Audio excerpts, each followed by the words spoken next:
The achievement gap refers to the disparities of achievement between groups of students.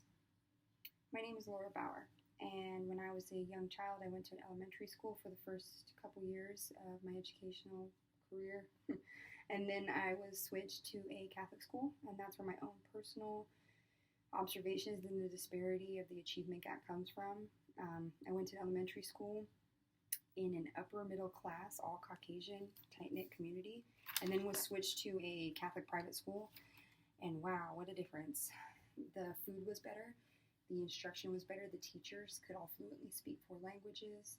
We were given opportunities in sports with full equipment, the best of everything. We were also given classes in creative writing, singing, playing instruments, sports, whatever we wanted. It was by 7 years old that I knew I was going to get opportunities that others didn't, based on based on the education that I received. It really upped the playing field for me. So, what am I going to do to stop the achievement gap? Well, I'm going to try. My goal is to end student tracking.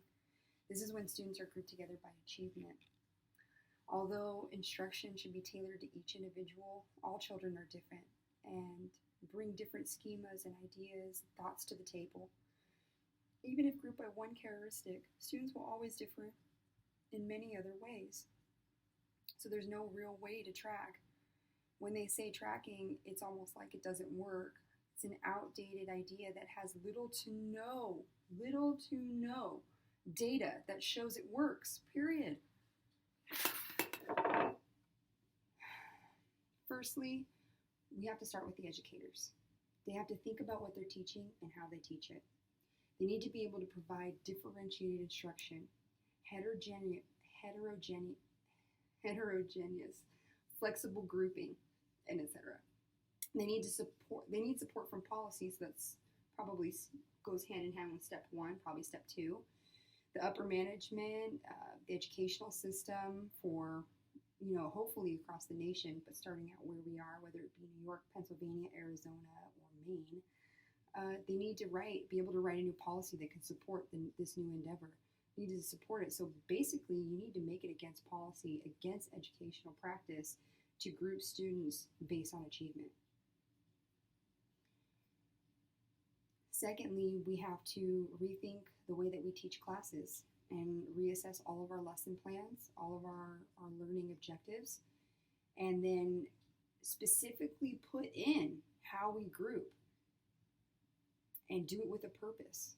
It has to be for a purpose, and the teachers have to know what it's going for, and the kids have to have clear instruction, clear differentiated instruction. That means different instruction based on where that student is, clear, so that we're not using a bunch of slang and jargon that the upper class students might know, or the ones that were born here might know, but some not a Latino that just moved here 5 years ago with parents who are still English language learners, they have no idea. They've never heard any of this. So in 2014, for the first time in 13 years, the Department of Education now makes clear that without regard to race, color, or national origin, it prohibits schools and school districts from discriminating in their allocation of resources, academic programs, extracurricular activities, etc.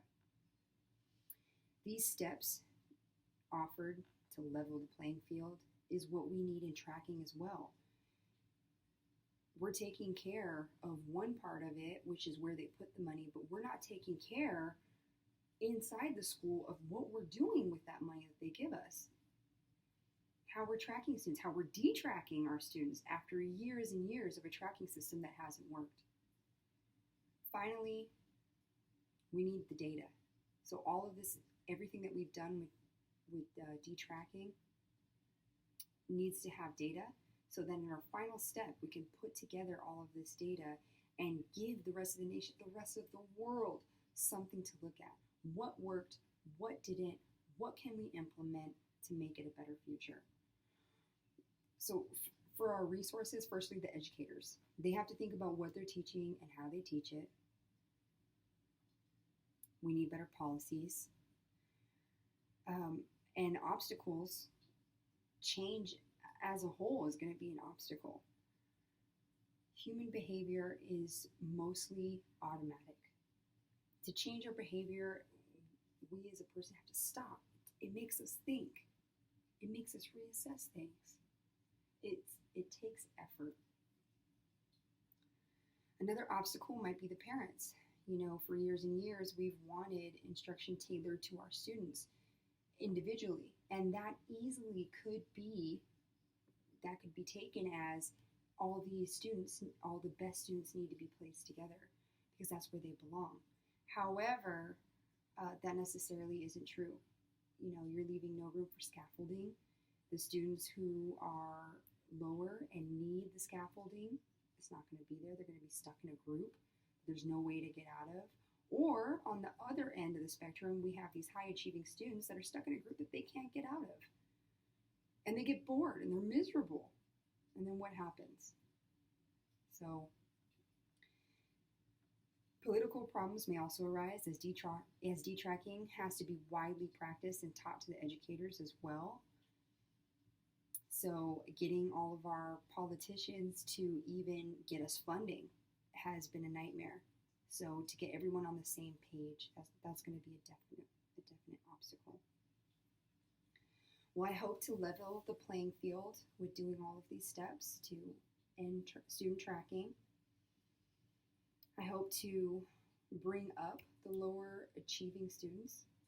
This is by practicing heterogeneous grouping so that scaffolding can take place and underachievers can gain and overachievers can stay engaged. I hope to never have a child separated from a group and to never have them stuck in a group, to recognize students' differences as normal, possibly even as an asset. And this is important to my community because the estimated gap for children born in 2001 is approximately larger than the gap for students in 1940. 40 to 50% of the gap has happened since 1970. The education system inequalities mirror our society's inequalities. The school's problems are the community's problems and vice versa. The students are our future. If we want to live in a better world, if we want to leave a better world, we need to care about the achievement gap. Thank you.